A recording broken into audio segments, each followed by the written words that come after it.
I'm Bill Evans, and this is episode 16 of Thoughts from a Tolerant Man.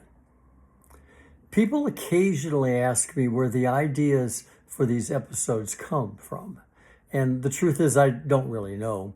I don't have a set day or time when I sit down and decide it's time for another podcast. Sometimes I'm thinking about my book and realize there's a story I'd like to tell in a little more detail. Sometimes something happens during the day that reminds me of another time in my life. Occasionally, it's something I see in the news. Today, though, there wasn't any obvious trigger. For no particular reason, I found myself thinking about another August many years ago. I had graduated from high school less than 2 months earlier and was in the middle of Army basic training. Unlike most of my close friends, I had not gone on to college. To be honest, I wasn't even sure that I was college material. I'd had a very good senior year academically, but I certainly wasn't drawing from a lifetime of academic success. Looking back now, there's a certain irony in the fact that I eventually earned 4 college degrees, including a doctorate, but at that moment, none of that mattered.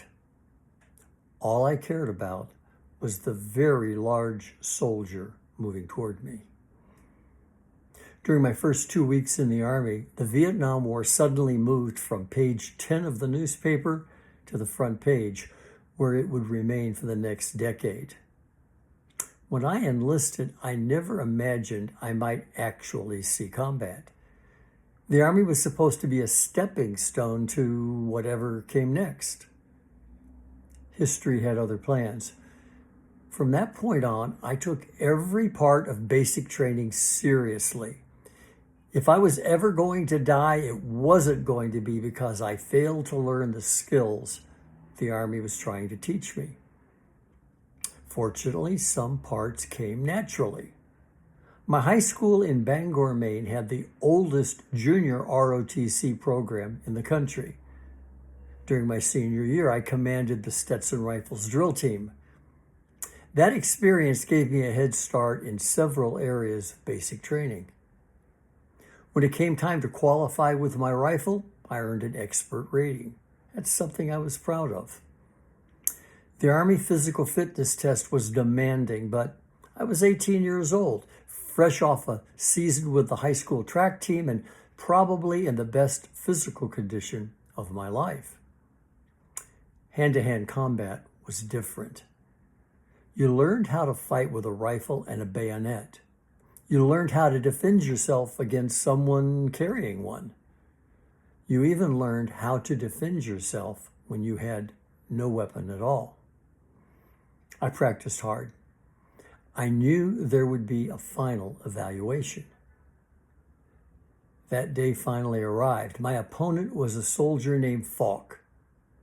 We didn't use first names. I was Evans, he was Falk.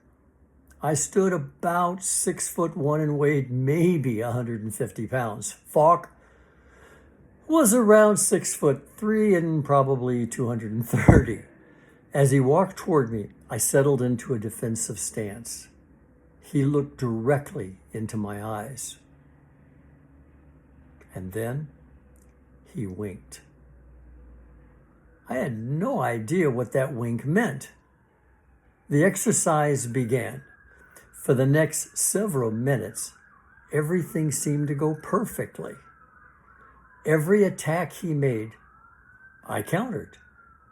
Several times, I threw this much larger man to the ground. By the time it was over, the instructors gave me one of the highest scores in the class. Only afterwards did I fully appreciate what had happened. Falk and I had become close friends during basic training. He was a proud black man making his way through Fort Gordon, Georgia, where racism was never very far beneath the surface. That wink wasn't intimidation. It was reassurance. He had decided he was going to help me succeed. Every move he made was designed to let me demonstrate what I had learned. He made me look far better than I could have on my own. I've never forgotten that moment. Sometimes people help us in ways no one else ever sees. There was no applause, no public recognition. No one knew what Falk had done except the two of us. I've carried that memory with me for more than 60 years. When people ask me what tolerance looks like, I don't always think first about speeches or slogans. I think about one quiet wink from a friend who wanted to help. And that's a thought from a tolerant man.